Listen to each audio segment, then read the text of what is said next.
આચાર્યશ્રી તેમજ અહીં ઉપસ્થિત શિક્ષકગણ અને મારા વહાલા વિદ્યાર્થી ભાઈ બહેનો, સૌપ્રથમ તમને સૌને આજના પ્રજાસત્તાક દિવસની ખૂબ શુભેચ્છા। આજના આ આયોજનમાં હું તમારા સમક્ષ એક નાનું એવું વક્તવ્ય રજૂ કરવા જઈ રહ્યો છું અને મારો વિષય છે શ્રીમદ ભગવદ્ ગીતા। ગીતા એ શું છે?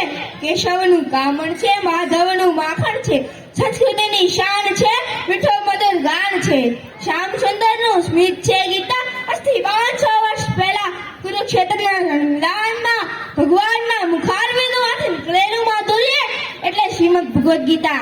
ગીતા વિશ્વને માર્ગદર્શન કરે છે।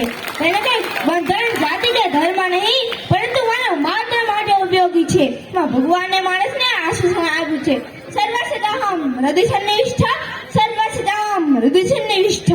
એટલે કે હું તારી સાથે છું ને તારા હૃદયમાં વસ્યો છું। વિષાદજીનો દાસ છે, ગીતા એવો જીવન પ્રસાદ છે। પણ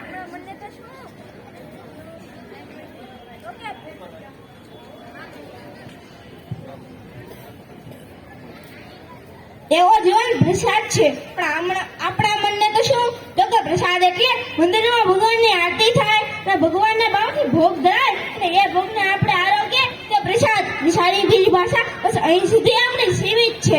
એમ કહું કે પણ સમજણ આપણી અધૂરી છે, કેમ કે અર્થ પ્રસાદનો વિસ્તૃત છે, વિશાળ છે। પ્રસાદ પ્રસન્નતા એટલે કે પ્રસાદને આરોગ્ય આપણે પ્રસન્નતા મળે તે એવો જ પ્રભુ પ્રસાદ એટલે શ્રીમદ ભગવદ્ ગીતા। પણ આપણે તો ભૂલી ગયા છીએ અને આજનો માણસ ગીતાને ગોખલે ગોઠવીને ગૂગલમાં ગૂગલે છે, ફેસબુકમાં ફસાયા છે, વોટ્સએપમાં ઉભરા છે ને ઇન્સ્ટાગ્રામમાં અડાયો છે। તેથી તો એ સુખમાં ચલી જાય છે અને દુઃખમાં ડરી જાય છે। નથી સુખને માણી શકતો કે નથી દુઃખનો સામનો કરી શકતો। કેટલીક વ્યક્તિઓ છે અને ગીતાને પોતાનો ગ્રંથ માન્યો છે, જેમ કે નિશાન એપીજે અબ્દુલ કલામ ગીતાને પોતાની સાથે રાખે છે, સુનિતા વિલિયમ અંતરિક્ષમાં ગીતાને પોતાની સાથે લઈ જાય છે, મહાત્મા ગાંધી પોતાના આત્મબળને ગીતાના વિચારોનું પરિણામ માને છે, ભગતસિંહ નૈનમ શસ્ત્રાને કહીને ફાંસીના માર્ગે ચડી જાય તેવી હિંમત ગીતામાંથી આવે છે। અને ઇતિહાસના પાને આવી અમર થયેલી અનગણત હસ્તીઓ છે અને ગીતા વિચારને પ્રસાદ રૂપે બચાવ્યો છે।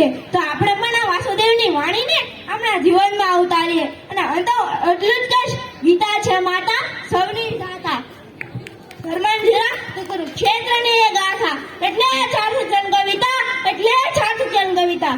અસ્તુ, જય હિન્દ, જય ભારત।